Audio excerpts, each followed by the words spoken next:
For anybody listening, I just encourage you, when you don't want to keep going, when you think it's just not worth it, if you can't find a reason, dig deep and keep going. Get through that day. We often remember the highlights, the good times, the gold medal moments, but we can't forget that the magic happens in the work that we do each and every day. Whether today is a day where everything feels smooth or you're just working your way through, every moment of adversity makes us stronger and better athletes and people. It's all in your perspective. You never know it till you're carried away. I didn't know what I had when I went right. It was 1:45. I was on the west side. Hello, everyone. Welcome and thank you for joining Dare2Tri's Start the Season. I'm Dave Kappas, and ever since meeting Carrie, Dan, and Melissa at the 2012 Dare2Tri National Championships, I have become a fan. I have become a supporter of Dare2Tri, and I look forward to seeing Dare2Tri athletes at any race I announce from coast to coast. During the opening, you heard from Paralympian Alana Nichols, Olympian Shannon Miller, and pro athlete Chris Mosier. Throughout this recording, you'll hear more from them, as well as other incredible athletes. Whether you're running, walking, or pushing today, we hope you enjoy the Dare2Run 5K. If you're outdoors, please be safe and always be aware of your surroundings. Thank you once again for supporting Dare2Tri and athletes with physical and visual disabilities. And now, here to kick things off is Olympian Gwen Jorgensen.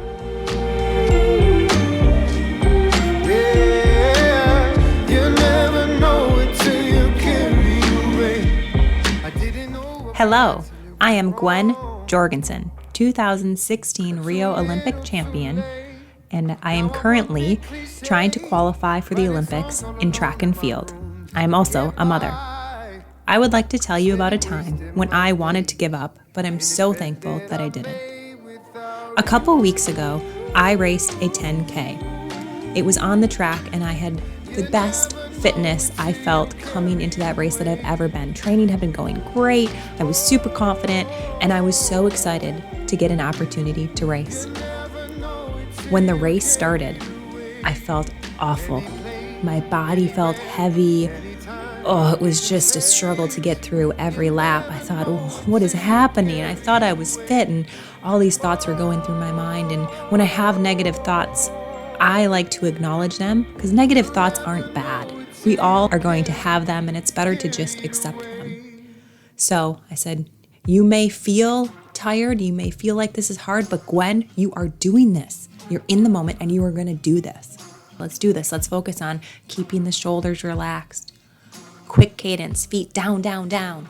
You got this. I know you're struggling, but you can do this. I finished the race in a not personal best time, and I was pretty under the weather. I thought, okay, well, maybe I should just quit. Maybe running isn't for me.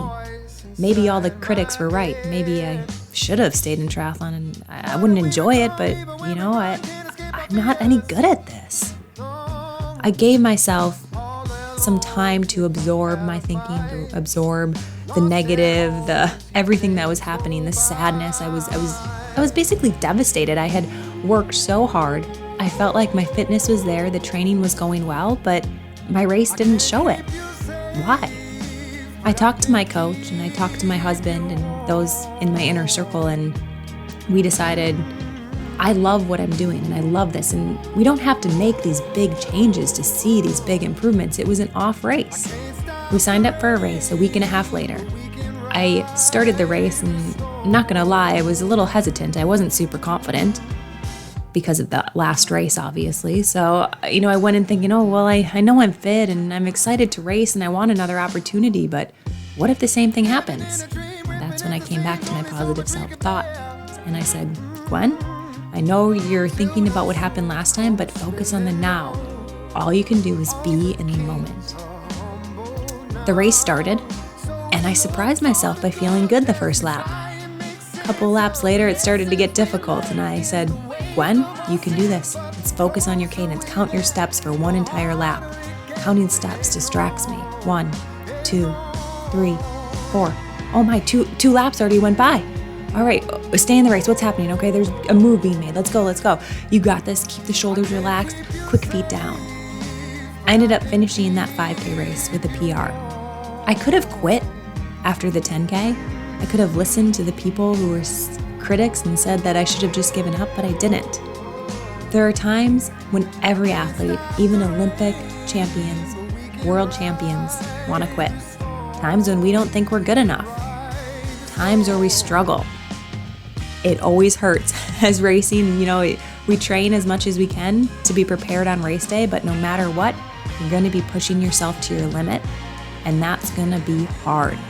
The biggest things I've learned are to keep a journal every day and track the processes or techniques that I do on a daily basis to help me improve.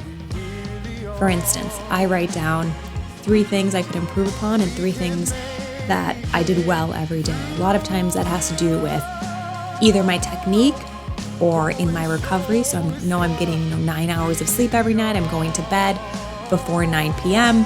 I am getting my nutrition in when I need it right after workouts. I am keeping my shoulders relaxed, the cadence up, thinking about quick feet down. These are all things that I can accomplish every day that are not outcome-based. And I know that if I'm focusing on the technique and the process on a daily basis, that the outcomes will eventually come. Another thing that I've really taken to heart is something called the stone cutter. There's a stone cutter quote, and I don't have it in front of me, but essentially it's a stone cutter who's chipping away at this piece of stone. And every day he does work and he doesn't see any progress for months. He just keeps chipping away. And eventually, after months and months of working on this, a piece of the stone breaks off. And it wasn't that 1,000th blow that finally caused it to break off, but it was the 999 before that caused it to break off. And that's what I try to focus on. You have to put in the work every single day, and you may not see that progress every single day, or I guarantee you won't see that progress every day. But if you continue on the right path and focus on what you can control, your process, your technique, your attitude, your recovery, you will be successful. You've got this. Good luck. Come alive for me. Come alive for me. Na, na, na, na, na, na, na, na, na, na. Come alive for me. Come alive for me. Na, na, na, na, na, na, na, na, na, na. Come alive for me. What's up, everybody? This is Dare2Tri Program Director and Coach Dan Tunn. Just checking in as we approach the 8-minute mark. I hope you're feeling good. Hope you're feeling warmed up. Stay focused. Keep pushing. We'll see you at the finish line. I can hold on to. Oh, like a spirit. Hi, everybody. My name is Danelle Umstead. I'm a 3-time Paralympian and a 3-time Paralympic bronze medalist. My sport is alpine ski racing. And because I'm visually impaired, I ski with a sighted athlete in front of me. And we hit speeds up to 70 miles per hour. I'm being guided by voice commands through Bluetooth microphones and speakers in our helmet. Okay, it's March 2013, and we're at our World Cup finals in Sochi, Russia. Not only is this a test event for the next year's 2014 Paralympic Games, I need to score big in the downhill to secure my spot to race and represent Team USA. This may be my last chance. I woke up hurting all over. My body was in so much pain. The crash on the training run the day before had broken my favorite skis and left me with little hope. My knee and back were painful from the impact. My face was cut from hitting it on the ground face down, and my body was covered with bruises and cuts. I didn't know if I could pull off a race today with the way I felt, and today's race was important. I knew if I did not dare to try, I might not get this chance again. I couldn't give up on myself. I knew I had to dig deep and find strength to move forward. Hours later, I was poised in the starting gate at the top of the run. My skis were new, mounted, and tuned by my guide and our ski tech. And my painful knee was tightly wrapped up and supported by the athletic trainer. I remembered thinking to myself, you are strong. Be strong and think strong. You got this. Trust in your training, Danielle. 3, 2, 1, go. Pushing through the starting gate, I let go of my fear and pain and committed to the run. We started off a little slow, but quickly picked up speed. I stayed in my guide's pocket, going onto the pitch and coming off again to keep the speed and committed to the run. I reminded myself to be patient with the top of my turn and stay with it. I heard my guide's voice in my helmet. You good? I said, yeah, I'm good. And I meant it. I was confident and pulsing with adrenaline. I pressed forward as we took the jump, taking air and flying further than I've ever had before. There was no time for a sigh of relief when I landed safely. Knowing I would need to be aggressive, I was ready and fired up. It was very fast coming off the pitch, my speed rising to over 60 miles per hour. I had to commit to letting the skis run fast. We were skiing so fast, my guide's voice in my ear, cueing me, encouraging me. We made it through that finish line with high speeds. I slowed to a stop on my guide's cue and listened for the results. We'd won. My name is Danelle Umstead. I know that when you dare to try, anything's possible. Everybody dreams of summertime.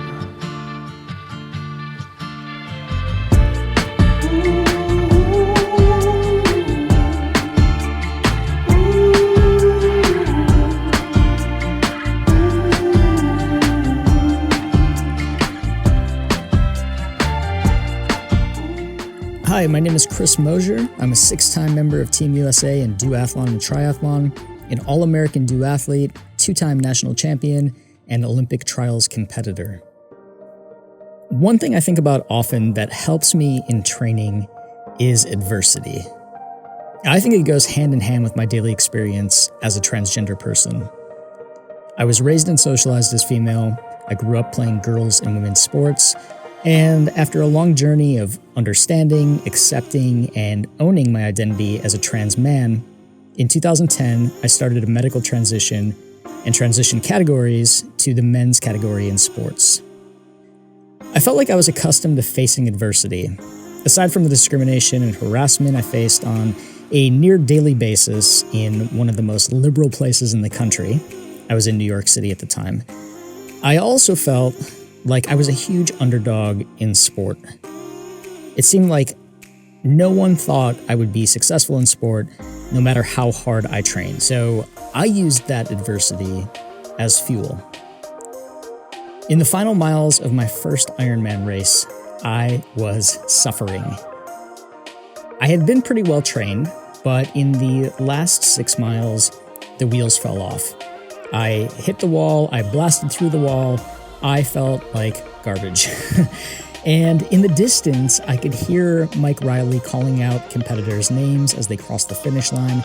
I could hear the music and the crowd, and I knew I could make it, but I knew it wasn't going to be fun.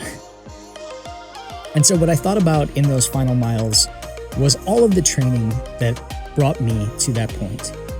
And I thought about all of the experiences that I had as an athlete and as a person that were difficult and that I had overcome. Really, my perspective and what I thought about in those final miles was that this, running a marathon at the end of an Ironman race, this isn't hard. Now, don't get me wrong, it is hard, but stay with me here. I thought, this isn't hard. I signed up for this, and I also paid a lot of money to do this. By comparison to other things in my life, this isn't hard. Living my life every day as a trans person is hard. In that moment, my adversity in my daily life helped me overcome what I was facing in sport. Just because we face adversity in the rest of our lives doesn't mean that things will be easy when we're swimming and biking and running, or that just because we've done something before doesn't mean it will always be as smooth, or as easy, or as fun. After that race, I remember stepping into the water in New York City early on a Sunday morning. It was cold, and I hate cold water. The sun was just starting to come up on the horizon on my preferred breathing side, and I was not in a good mindset. Now, I, at this point, had done multiple Ironman races, with my top finish placing 4th overall. I knew that I could tackle this sprint triathlon, and I had been training really well. By all measures, I was ready, but it was cold, and I got in my head, and suddenly, I found myself gasping for breath on the edge of a kayak. How did I get here? How is it that I could have done almost 8 times this distance in a race and not panic? And yet, here I am, 100 meters from the start line, wondering how I will get to shore. Now, I was embarrassed, but long story short, I ended up side-stroking the rest of the distance before heading out on the bike. And actually, I think that was a win.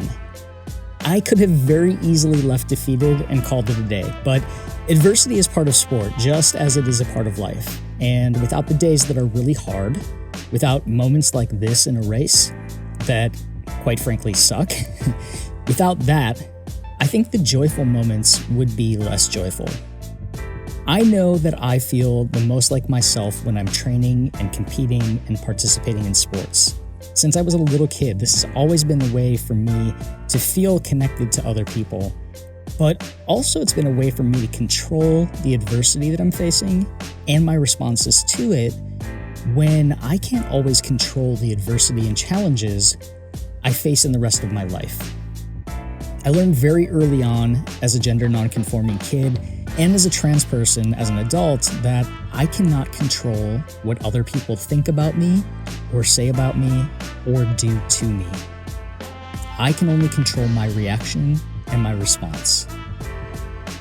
Knowing that has helped me greatly in life and in sport. That swimming moment was a huge lesson in perspective.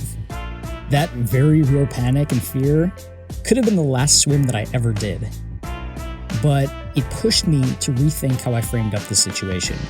Instead of being angry at myself or beating myself up, I took it as one of those days that just wasn't as good as some others. Instead of worrying what others might think of me as an Ironman who just freaked out at 100 meters, I let it go. Some days, we clutched the kayak. In that moment, I was hurting, and I think my ego was probably hurting even a little bit more, and I was scared.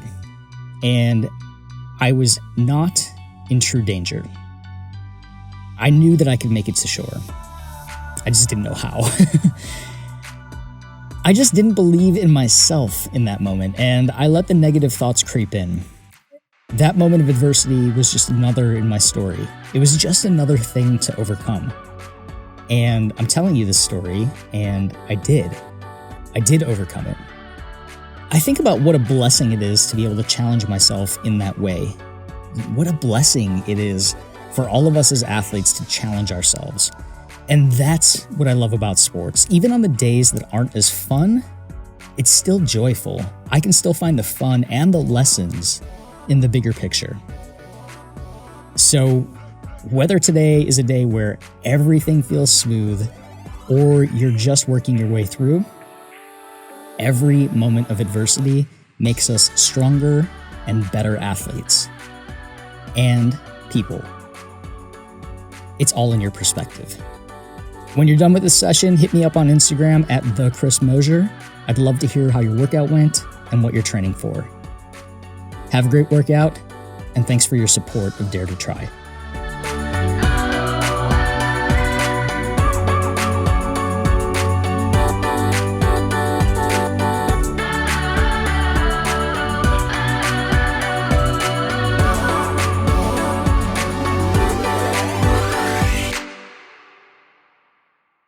I wish I was as sure of myself as I am of you.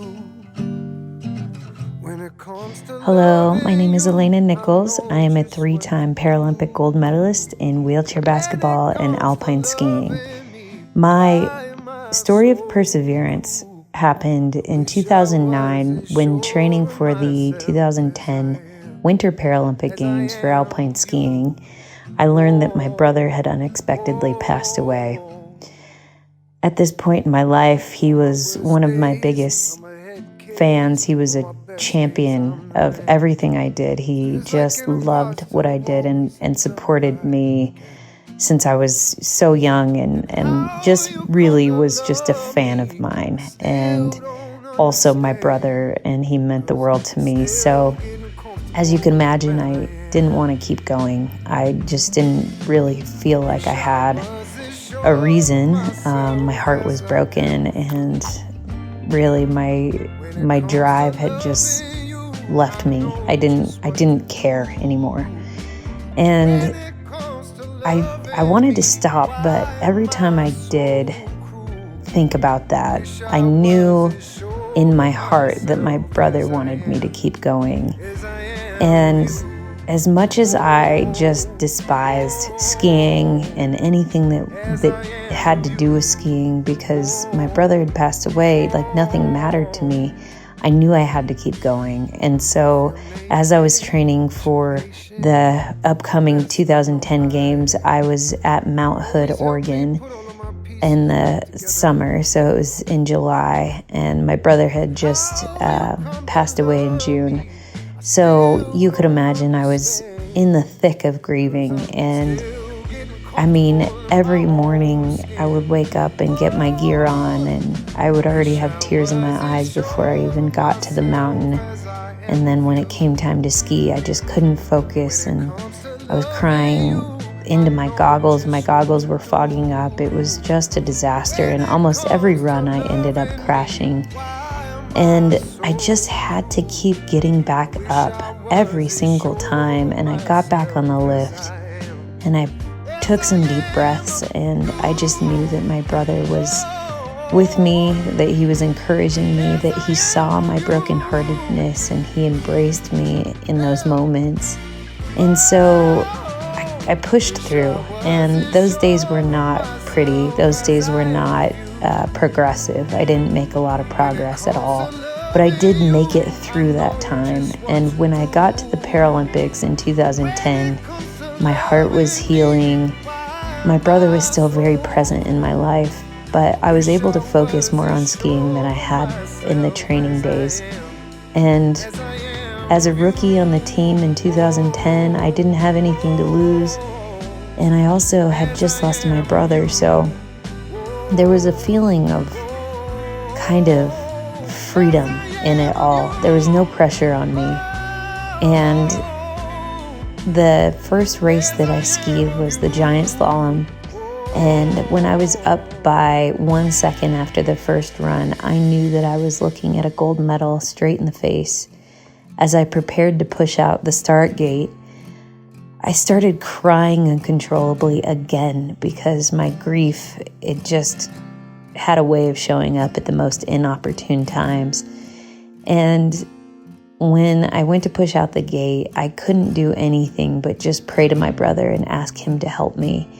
And apparently he did, because I don't remember a single minute of that ski run or second of that ski run. But I got to the bottom, and I saw my name up on the top of the Jumbotron, and I started crying my eyes out. And it just happened to be raining that day, and I knew my brother was there. And I knew how proud of me he was, because I had pushed through. And even when I wasn't making progress, and even when I was even maybe losing ground, he was so proud of me. And so was I. I was so proud of myself for sticking with it, even through the hardest times. And I won a gold medal that day. And more importantly, I shared that moment with my brother. And for anybody listening, I just encourage you, when you don't want to keep going, when you think it's just not worth it, if you're feeling hopeless, or if you can't find a reason, dig deep and keep going. Get through that day. Make some kind of progress, whether it's an inch, a foot, or a mile, and you will make it through that day, and you will show up the next day and keep showing up until it gets easier, until you make it over the hump, and you will.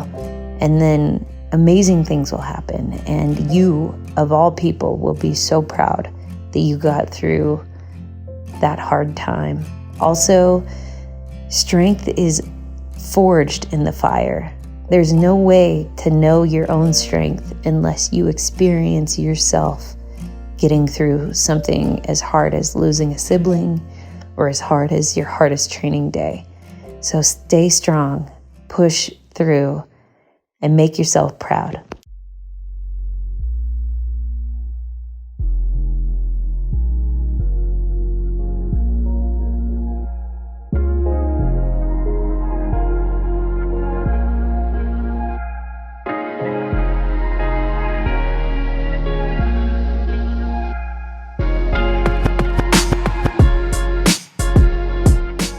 Hey everyone, Dan here again.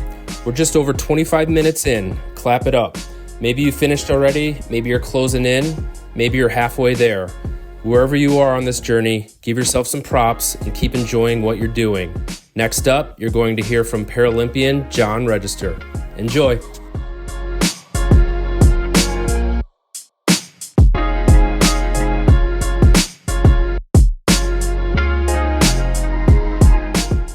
One of the hardest tasks to do is to live in a +1 day. A +1 day is when you train and your opponent will not. Maybe it's raining outside. Maybe it's snowing outside. Maybe it's really windy. Maybe you just don't feel like it. However, in a +1 day, you always have your mind on the goal, on the task at hand. There were many +1 days and many days when I just didn't want to do it. I just didn't want to get out of bed. I just didn't want to eat the proper meal for the proper fuel. I just wanted that burger. I wanted the bread. I wanted the cookies. I wanted the ice cream. But I thought about my +1 day. I was in Sydney, Australia, and I knew I had a +1 day ahead of me. It didn't make it any easier. You see, when I was training for the Paralympic Games and I was living back in Virginia doing it, my training sessions would be very early in the morning over at T.C. Williams High School. It was there I started doing a litmus test just to check how my heart rate would respond and be after 4 times 100 meter at half speed activity level. The goal, or rather the idea, was once I got to Sydney, Australia, I would do that same litmus test just to see how much shock the body took from traveling from North America to halfway around the world. My heart rate rose to about 130 beats a minute and then returned to 115 beats a minute after about 2 or 3 minutes had passed. Even after all 4 runs, my heart rate after a couple of minutes was back to 105 to 115 beats a minute. Not bad. However, after the trip to Sydney, which was a little over a day, about 35 hours, I did that same litmus test on the track. I ran 4 times 100 meters and my heart rate was at 185 beats per minute, and then returning back down to 140 beats after about 5 minutes of recovery. I knew this wasn't good. I knew I would have to get out there and train my body in order to get that shock out of my system. The next 2 days in Sydney was an absolute downpour of rain. It rained all day. No athletes I could see were going outside, and because it was monsoon, the weather was down point, except for me. I didn't have any rain gear. All I had was a cotton sweatsuit. So what did I do? I began on my +1 day. Why? Because the finish line was too close. I was not going to allow a little bit of rain to stop me when I needed to get it done. My roommates thought I was crazy for going out there, soggy and everything, this soggy suit. But people will think you're crazy when you're putting in a +1 day. People will think you're crazy when you are going after your goal. They will know that never know how to commit because they are unwilling to do the work. They are unwilling to put in the effort. They are unwilling to make the sacrifice. They are only willing to do what others will not do. They are willing to put in the +1 day. That's you. Those are champions. Champions put in the +1 day. So I put on my sweatpants. I put on my sweat top. I picked up my artificial running leg. I walked out to the bus stop in that monsoon of the weather. The bus took me over to the track. I did my warm-up, and then I did those 4 times 100-meter litmus test. And over the course of the next 9 to 10 days, my resting heart rate dropped. I went from 185 beats per minute down to 130 beats a minute with a recovery to about 125 beats per minute. Even though I didn't get all the way down to the 115 I had when I was back in Virginia, I knew I had done the work as best I could to control what I could control to give me the best opportunity to win. Today is your +1 day. Today you're on that bicycle. Today you're in that pool. Today you are on that run, and you are doing it because you know your competition will never train as hard as you. They do not want it as much as you. They do not have the intestinal fortitude to go after the goal, to conquer the dream. They are sitting back. They are waiting for it to happen to them instead of making it happen. They don't know you. They don't know your spirit. They don't know that you are unbreakable. They don't know you will never be shaken. Who knows what the weather conditions are going to be when you get to the competition day? I know this. You are going to be the one who's prepared.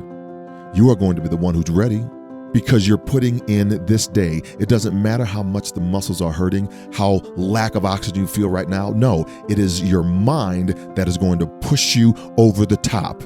You are the one making it happen. Everybody comes to the starting line with that same goal. No one's showing up for second place. But what are you going to do to make that micro difference between the top spot and second? The day of the competition, I woke up fresh, ready to go. I went to the weight room to do some quick lifts, just not, to get my body back into shape, my mind ready to go. And I arrived at the track early that day. I was the first one there. I knew I had to get my long jump marked down before the track competition began or the track became crowded. I also knew that I would have a 90 minutes in that call room before we would be allowed out to the track. So I backed up my entire training so I'd be ready to jump when we went into that call room. I took those 6 jumps, was 1 centimeter behind the world record, and the world record holder had to break his world record in order to beat me. At the end of the competition, I had earned the silver medal. 4 years earlier, I wasn't even able to run on an artificial leg. People are going to doubt you. That's okay. Only the visionary holds the vision. Only the dreamer holds the dream. Keep that. Bottle it up. Uncork it when you need it. Stay focused. What's your line? What's the end state? What did you say you were going to accomplish? We don't accomplish it on the day. We already know what the result's going to be on the day. We accomplish it in these micro moments. We accomplish it on +1 days. This is your day. This is your time. This is your hour. This is your minute. This is your second. Let's get to it. Stop complaining. Never yield. Push harder. Stay focused. Laser focused. The gold medal is because of the work you're doing right now. You got this. Get your +1 day.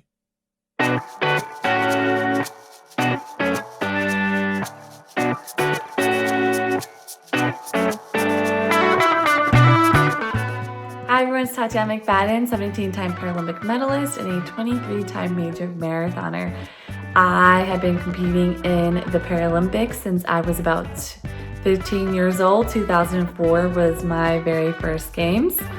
I will be going into my 6th Paralympics this summer, competing in Tokyo in track and marathon. I am so excited to be going. It has not been an easy journey this past year, but I've really taken the time to stay focused and really focus on my training and rest and recovery, working on really fun recipes. And it kind of made me remember why I love sports so much and the reason why I got involved. I got involved with sports at a really young age, at 7 years old. I was adopted from Russia and I was very sick coming to the US, and a lot of first things happened, surgeries and going to school, and becoming involved with the sports program, and the local sports program in Baltimore pretty much saved my life. It allowed me to get healthier, not only physically but mentally, where I could really dream and become anything that I really wanted to be. And for me, I really wanted to become an athlete, an elite athlete, and I've just really enjoyed that journey. I've had such great support from coaches and my wonderful family, my wonderful friends and teammates. It definitely has not been easy. Sometimes training's hard, sometimes training's good, or sometimes races are bad, sometimes races are good, but I really enjoy the process of everything between the training and the races, and I just try to work on myself and what I want to achieve and the goals. And I'm just so happy to be on this journey, and I hope you guys enjoy it.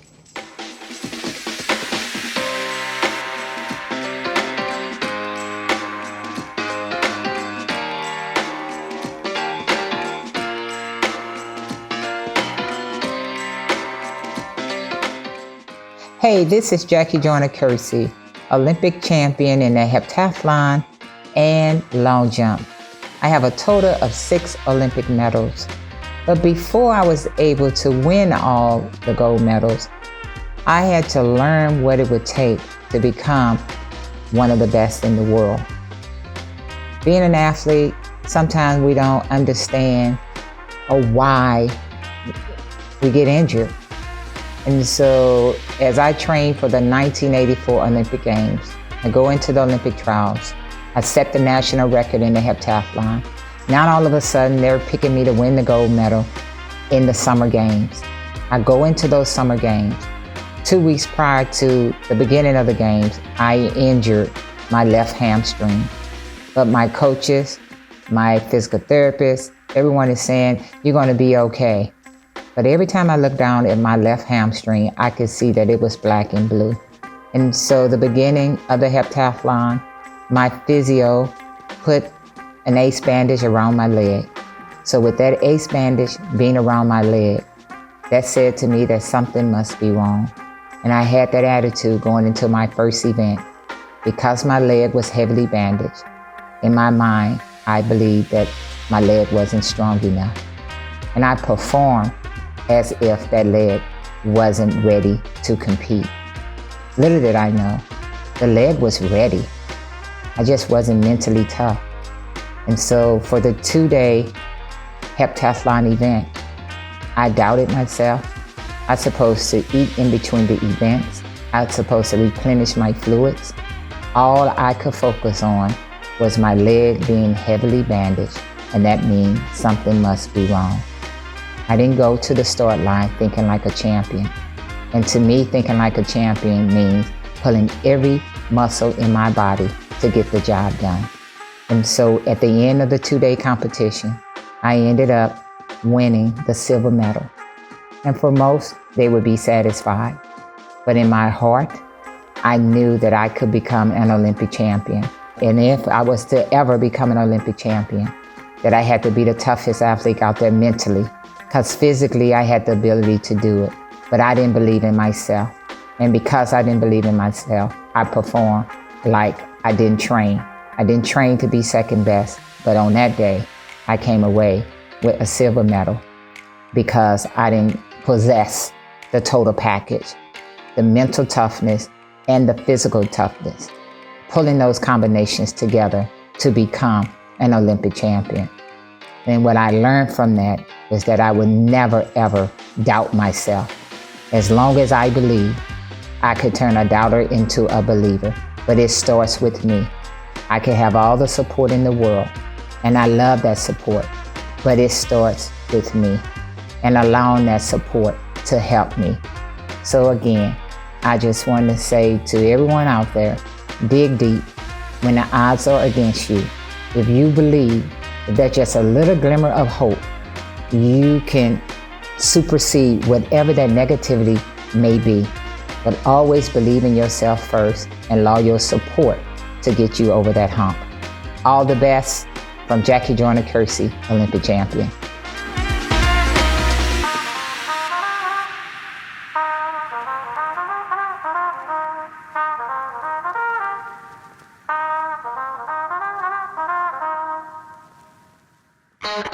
To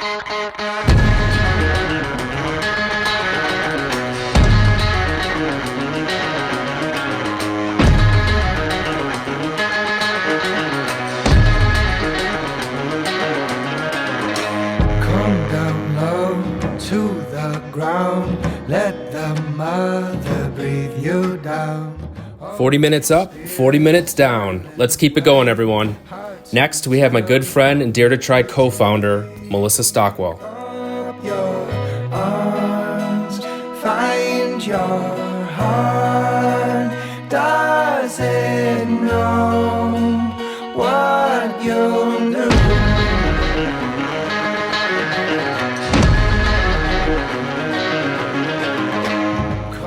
Hi everyone, my name is Melissa Stockwell. I am Dare2Tri co-founder with Carrie and Dan and a 2-time Paralympian, once in the sport of swimming and another in the sport of triathlon, where I won bronze in the 2016 Paralympic Games in Rio.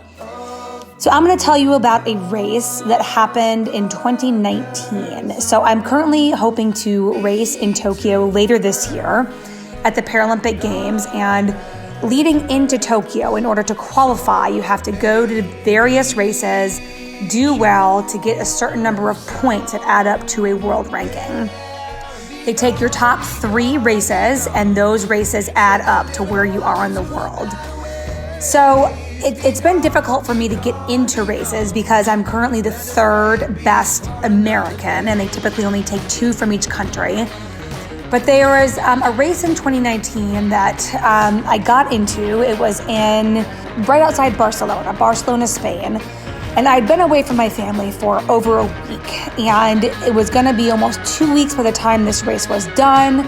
And I don't take being away from my family that long lightly. So I wanted to go, I wanted to race this race as best as I could. And the goal was to come home with a win. So before the race, I saw all my international competitors, as I typically do. I was the only American there, but my goal was to win this race. And the day before the race, they typically have a race familiarization, which means you get to bike around the bike course and you get to see what the run course is before you do it the next day. So as always, I biked around with all my competitors. I learned the course and was confident in how it was gonna go. So the next morning, woke up, had this attitude of I'm gonna go and I'm gonna win because I came all this way, I've been away from my family, and let's make it worth it. So the race started. I was out of the water second, and I was hot on the heels of this competitor from Japan when we got on the bike. Now the bike has always been my weakest part of the race, and she took off, and I knew that if I tried to keep up with her, I probably would, my legs would be way too tired for the run. So I told myself, okay, hold back a little bit, hold back, just do you. Control what you can control your race, and let's see where this goes. So about 4 to 5 miles into the bike, another competitor passed me. About 5 or 6 miles into the bike, another competitor passed me. And every time someone passes me, I had this moment of doubt of, oh my gosh, here's another one, and all this doubt creeps in of, why am I even here? Why do I think I could win this race? And then I come up to this T in the road where in race familiarization the day before, we went right, but there was nobody there. I had all these thoughts going through my head, and I went left. And all the race officials are yelling, wrong way, wrong way, wrong way. So I stop the bike as soon as I can, as quick as I can. I turn around and I continue on the race. But all this time in my head, I'm thinking, well, there's more time. I'm definitely not winning this race. So I finish the bike. I come into transition and I see the 3rd competitor who had passed me just leaving T2. And I think, you know what? Let's see what I can do on this run. I'm gonna see if I can beat her. I take off out of transition. Less than a quarter mile in, I have caught her. And guess what? I see the next competitor ahead of me. She is up, curving around the road about, 800, 1,000 feet ahead of me. So my next thought, oh my gosh, there she is. I can catch her. And having that mantra, I can do it, I can do it. Come on, Melissa, you've got this. You didn't come here to throw this all away. Guess what? I caught her. Next, running as hard as I could. I knew that there was one competitor ahead of me before I could have this win that I came all the way to Spain to do. A mile and a half in, I see her. I am closing the gap. And I just, one foot in front of the other, left, right. Come on, Melissa, you've got this. With a mile to go, I pass her. I hold back a little bit right before I go by her, and then I blow by her like it is the easiest thing that I can do, even though I am dying on the inside because I am putting everything I can out there. And I ran that last 3/4 of a mile grinning from ear to ear because it was a race. I came to win that race. On the bike, I had so many moments of doubt. I even went the wrong direction. And I had these moments of doubt saying, why am I even here? I can't even do this. But kept running down those 3 competitors, holding that blue tape as I crossed that finish line in first place, and realizing that the race is never over until it's over. There are so many things that you can't control and so many things that you can control in a race. Focus on those things that you can control.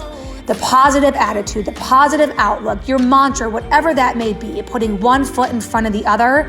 And at the end of that, I think you'll surprise yourself.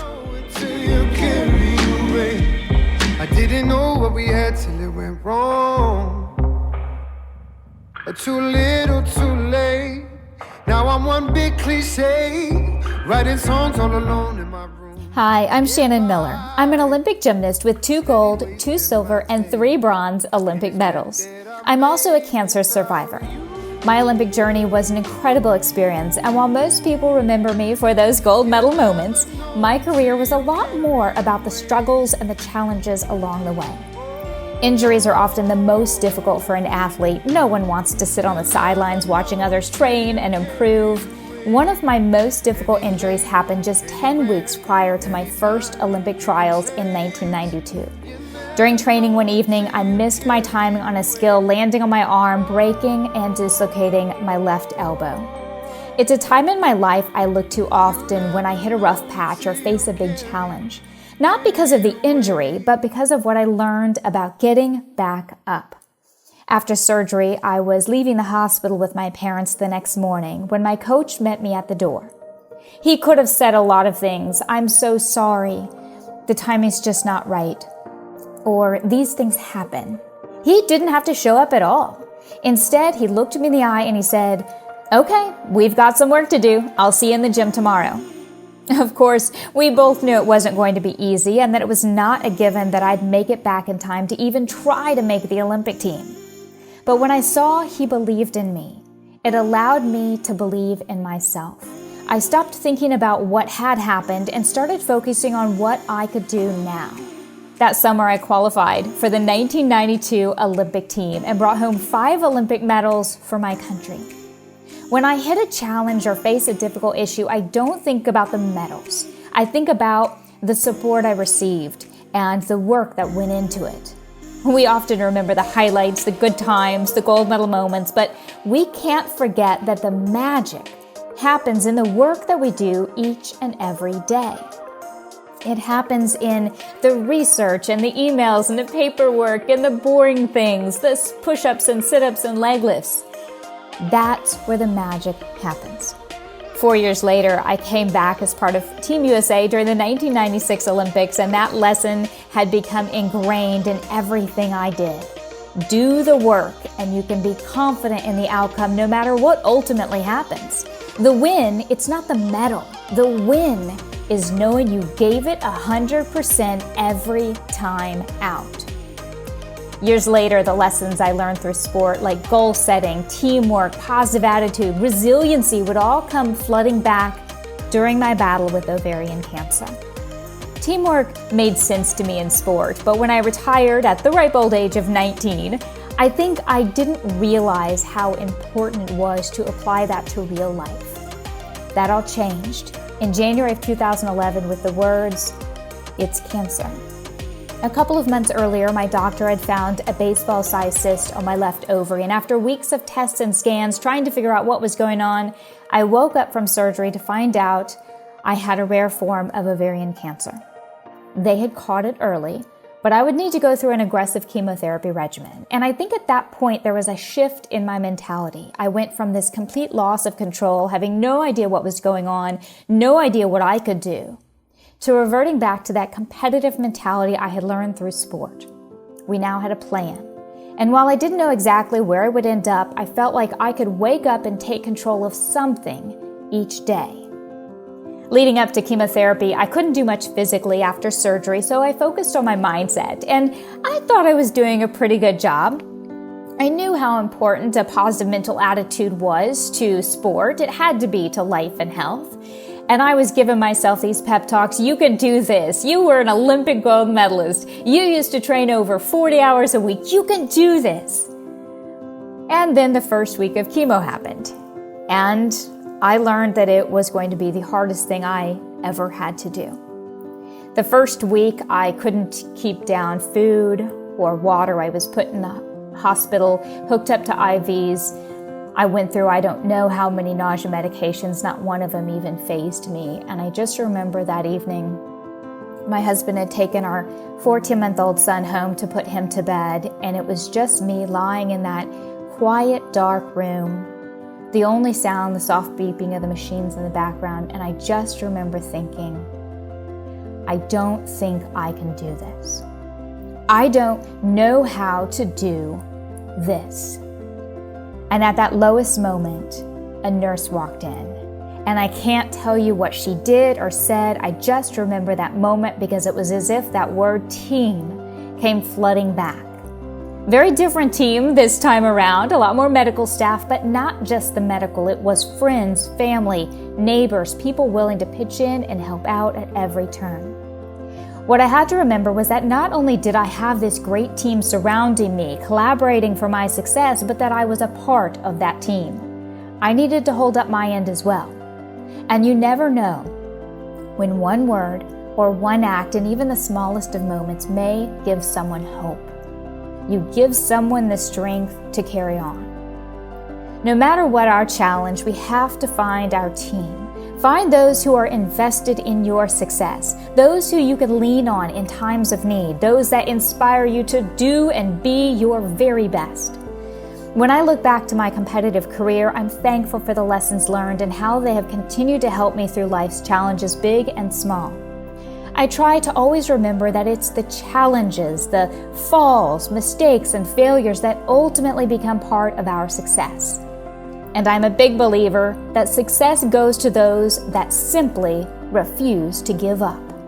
So keep going, keep working, keep getting back up, keep pushing the limits, and know that every day you dare to try is a day that you can call a success.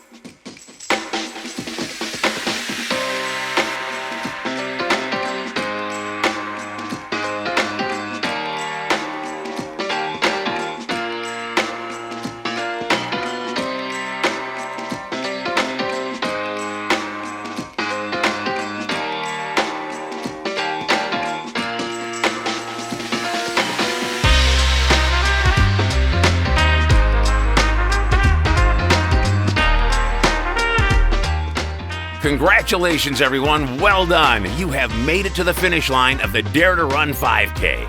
Thank you for helping Dare2Tri start the season.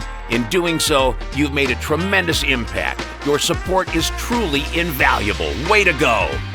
Now take care. And until we see you again in person, happy running, everybody.